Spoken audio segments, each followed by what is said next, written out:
What's going on, everybody, and welcome back to the CombatCast. So today, if you've noticed, I've gotten a new mic. It's a Boya, and I'm just here to test how it sounds.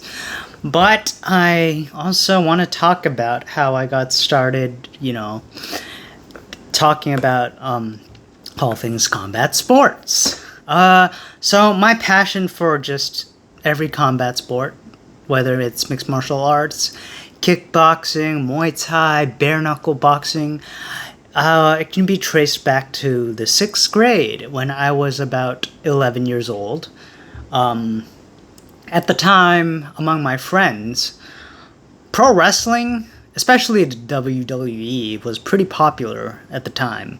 I specifically remember watching reruns of SmackDown, Friday Night SmackDown, or Monday Night Raw. And some of my favorite wrestlers include Rey Mysterio and John Cena, who I actually happened to share the same birthday with. But at the time, the 11-year-old me didn't actually know that pro wrestling was actually scripted and it was actually mock combat. So yeah, then around 8th grade, was when I realized that pro wrestling was actually a scripted form of entertainment, shall we say. It wasn't actually a real sport. That's when I shifted my focus to boxing. Around that time, I stumbled upon an autobiography written by Evander Holyfield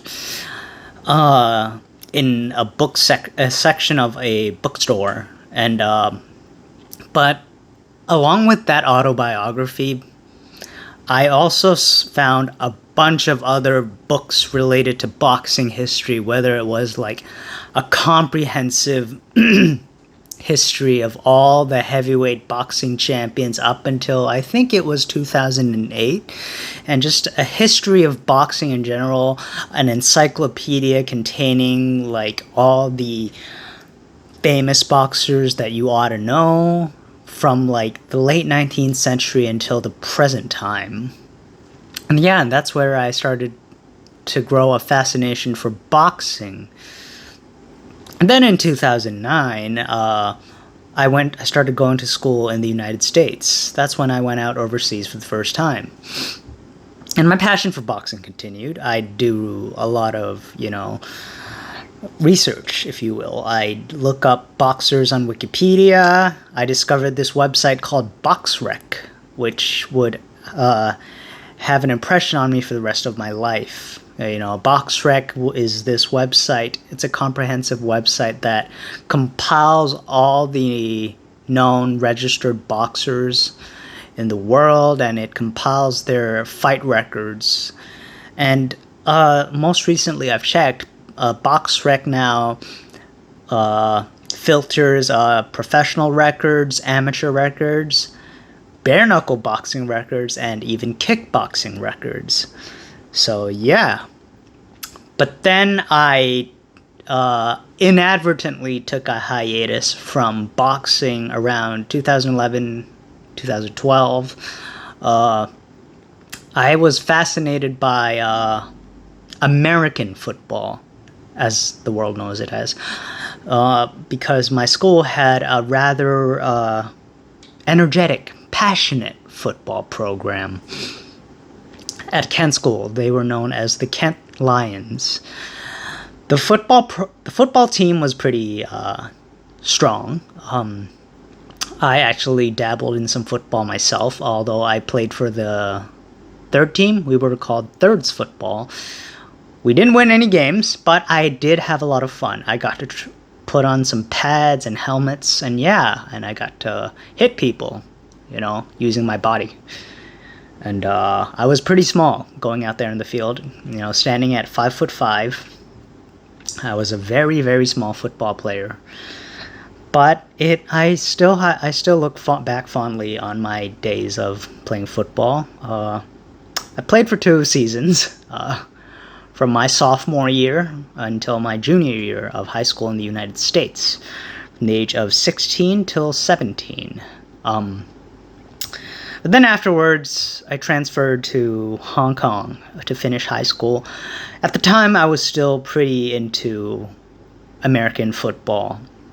And my favorite team were the New England Patriots. And of course, my favorite team being the Patriots, my favorite player was none other than Tom Brady. I actually discovered Tom Brady watching this, I think it was an NFL Films production called Year of the Quarterback. It was available for free on YouTube, which in hindsight I think it was illegally uploaded. But now it's actually on the official NFL Films YouTube channel now, because it's been over 10 years since it was first originally released. So yeah, I saw him as an inspirational athlete, and just an inspirational idol in general. So yeah, I spent so much money on like American football merchandise. I actually bought so many jerseys. My peers at my school in Hong Kong, which was a British school, they would call them American football shirts. Yeah. I also spent money on an official NFL game ball. It was not cheap. I'd look it up right now. How much does a Wilson NFL game ball cost? Log in, please. So yeah, I'm talking along. Okay, so I bought my ball from NFL.com. I'm just looking at the Wilson website. Wow, this is much different from what I got back in the day. Mine had a gold logo. I bought mine from the NFL shop. And I clearly remember my mom bringing it back home for me. Heaven bless her. But wow, if you wanted a ball, a Wilson official NFL game ball, you would have to pay $149.95. Yeah, it's $150. Yeah, man, that thing was expensive. But apparently it was made out of real leather, genuine leather. So yeah, the only thing I do remember was that thing just it got gross once you played with it in the rain. And yeah, and I also bought a collection of mini NFL helmets, which I have given away now to make space for my room. The turning point came. Oh wait, no, I'm not done with rambling about my love for American football yet. When I started seriously following American football in 2012, the New England Patriots had just come off their Super Bowl loss to the New York Giants at Super Bowl, what was it? Super Bowl, I want to say 47. Yeah, Super Bowl 47. They lost 17-21. Yeah, and then for some reason I just started following them from there. And then 2013, they missed out on the Super Bowl when they lost to the Denver... Oh, I'm sorry. Wrong season. They missed out in 2012. They missed out on the Super Bowl in the AFC Championship game when they lost to the Baltimore Ravens 13-28.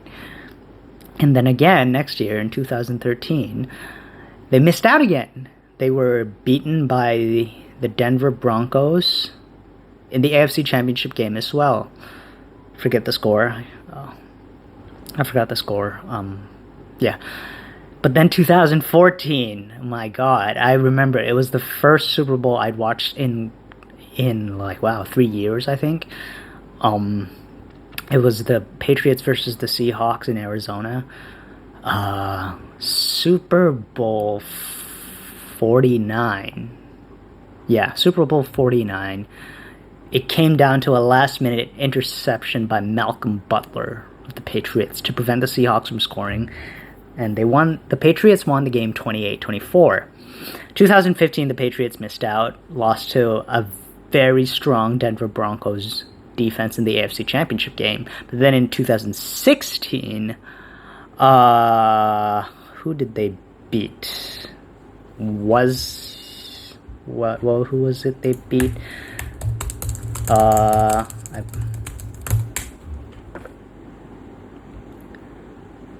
They beat the Atlanta Falcons. Oh yeah, they were down 28-3 in the third quarter, and then they scored 31 unanswered points, and then scored 6 points to win in overtime. I specifically remembered I missed about the first 45 minutes of my morning class at college just so I could watch the Super Bowl. And then my sister told me, like, yeah, you should probably go to class. And then I just remembered looking up CBS Sports because they had the live scores. And I just remembered, refreshing the app constantly. And the next thing I know is, like, wow, the Pats had won in overtime. And I'm like, oh my god, I can't believe I missed the ending of Super Bowl. And then 2017, they lost in the Super Bowl to the Philadelphia Eagles, 33-41. 2018 was the last time I thoroughly followed the New England Patriots season. Fortunately for them and for me, they won the Super Bowl. It was a relatively low scoring affair. They beat the Los Angeles Rams 13-3. Yeah, they had a pretty good defense then. And then afterwards, in 2019, I kind of followed them. I didn't really watch the games. I just watched the CBS app. Just followed up on the scores. And they lost in the opening round of the playoffs. And yeah, that was the last season of football I seriously watched. And that was by 2020, with COVID and all that, the season miraculously was not shortened, but yeah, stuff had changed by then. Tom Brady was with the Tampa Bay Buccaneers, so I was rooting for Tom Brady mostly. So by default, that meant I was rooting for the Tampa Bay Buccaneers, and wouldn't you know it, Tom Brady won the Super Bowl with the Buccaneers. Unfortunately, Tom Brady, he would not win another Super Bowl. 2020 would be his last time winning the Super Bowl, and then he retired after the 2021 season, was it? God, I could be wrong again. Okay, I'm sorry. He retired after the 2022 season. Yeah. But, topic at hand. I ventured into mixed martial arts and just combat sports in general at the beginning of 2019. And at the time, yeah, I'd scrolled past some UFC main event news. In particular, I had passed by Khabib Nurmagomedov versus Conor McGregor, and because the lead up to the fight, that made some headlines, for sure. And then seeing Conor lose, getting neck cranked the hell out. Yeah, I never liked Conor McGregor to begin with, because, the trash talk, obviously. And to see him lose, it was a breath of fresh air for me. But then, what really got me into mixed martial arts was one championship of all things. For some reason, they were running a lot of ads on Facebook. I'd constantly scroll past their social media content when I was on Facebook. And I was so intrigued. And then on some of their content, I'd see some Thai athletes, and I would wonder to myself, wait a minute, am I seeing Thai mixed martial arts fighters? Because that'd be totally interesting. And yeah, I think a lot of their content at the time was promoting Asian fighters, which for me, I didn't see many of them in the UFC. I know there were some Asian fighters in the UFC, but there were not many of them. Okay, yeah, there were some Japanese and South Korean fighters. But to be honest, they weren't as marketable as the bigger names. But one championship was, it was an organization headquartered in Southeast Asia. And of course, they could easily tap into the resources of these ASEAN countries, whether it was Thailand, Indonesia, the Philippines especially, yeah. I saw Team Lakai, Edward Falaying, Kevin Bellingon, being used in their, advertising materials, and that's when I got hooked, yeah. And I think one of the first one championship event I ever watched live on television was, I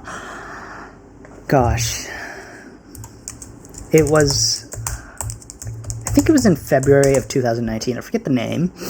The main event consisted of Nong O Gaiyang Hadao fighting Han Zihao for the inaugural One Muay Thai Bantamweight Championship, and it took place at the Impact Arena in Bangkok. But anyways, One Championship Clash of Legends. Yeah, that's how I got started. Oh yeah, what really got me fascinated was, there were Muay Thai fights taking place, but what interested me was the fact that the Muay Thai fights used 4-ounce gloves. But I had seen small gloved Muay Thai fights before. There were programs like MX Muay Extreme. Okay, at the time, I think they just stopped airing by like late 2018 or early 2019. But I remember them having this really kick-ass theme song, like kick-ass opening intro by this Thai band called Retrospect. They're like a Thai screamo band. Those guys were pioneers. Yeah. And like, I think MX Muay Extreme really were the pioneers for like small glove Muay Thai in Thailand. Like, I think Australia, John Wayne Parr and his caged Muay Thai events had like MMA glove Muay Thai for a long time. I don't know when, but yeah, MX Muay Extreme was really the first of its kind in Thailand, if I may say so. But One Championship was bringing the small glove Muay Thai back, and yeah, that's when I really got hooked. So I kept on catching their events live. I remember after I clocked out of work, I'd hurry home to catch a One Championship event, which would usually come on the YouTube channel at around 6 or 7 p.m. And I'd watch it till the very end. For the entire year, I'd watch it straight. Like, I'd never miss a One event. And I was proud of myself for that for the time being. And then, like, early 2020, there were, like, 2-3 events before COVID shut everything down. Everything came to a standstill. But still, I was in love with One Championship. And for most of 2019, I became completely invested with martial arts, combat sports. I signed up for a subscription with UFC Fight Pass. I signed up for a subscription with Fight TV. Just any combat sports platform that I could get my hands on so I could watch like fights. I looked up all these like YouTube channels that would air fights for free just so I could find like some kind of fight media to consume. And yeah, it was really fun. And in 2020, I decided to try my luck and start working at a Muay Thai event organizing company, a Muay Thai promotion, let's just say. And it turned out to be a horrible experience for me because there were so many factors. One, there was the COVID pandemic, but mostly the people there were, not only were they old-fashioned and backwards thinking, they were toxic. It was ingrained in their personality.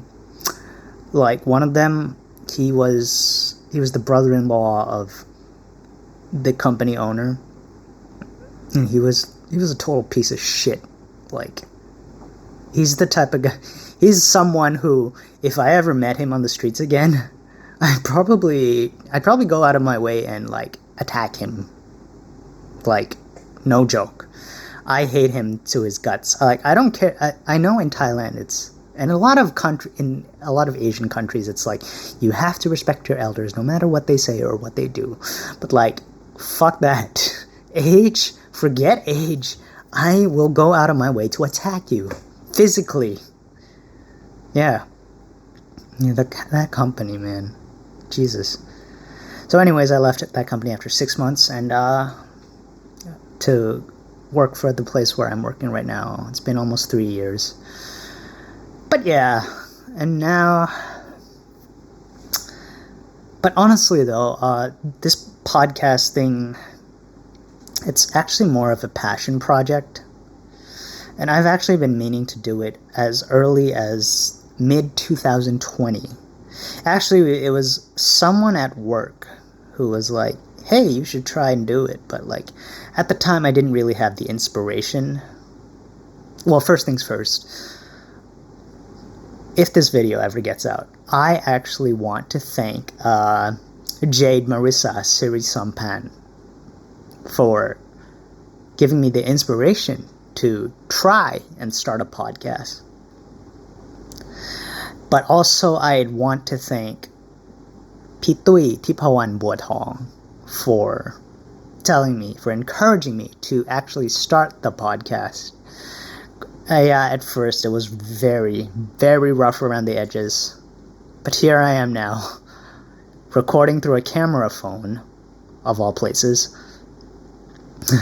of all things, actually, and with a microphone. Honestly, I didn't think I'd make it through to here. Yeah.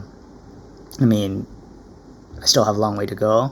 I don't even know if I'll break through, but to be honest, I'm just happy I'm here. I love my setup. I have some basic video editing tools that like a beginner like me can easily work with. And I just want to say to you, Pitui and Jade, Kopen Krap, thank you so much. And I'm here. And I really enjoy recording these videos. And usually I wing it. I just wing it, and like a topic, if any topic suddenly like interests me and comes to mind, I just like rush to this table, this desk, this chair, this very comfortable chair, if I might add, and turn on the video recording on my phone, put on these headphones, and now I can plug in my mic. This wonderful, wonderful mic, I might add, and record. And afterwards, I can just send the video file to my computer, and play around with it on the Microsoft Clipchamp. And yeah, it's very fun.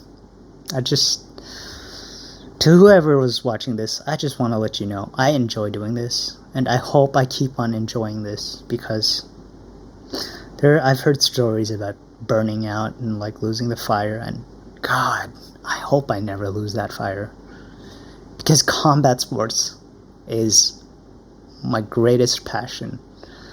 It's what keeps me going. Like it's what drives me, And to finally get this podcast on its feet and up and running. Well, I wouldn't say it's running yet, but it is on its feet and it's walking. Is it on steady legs? Time will tell. And I look forward to doing more episodes. But with that said, to anyone who has made it this far, listening to me rambling and ranting, thank you guys so much. And if you've made it to this very end, don't forget to like and subscribe. It would mean so much for this guy sitting here in this small, humble channel. And to every one of you who's watching this, I wish you good morning, good afternoon, and good night.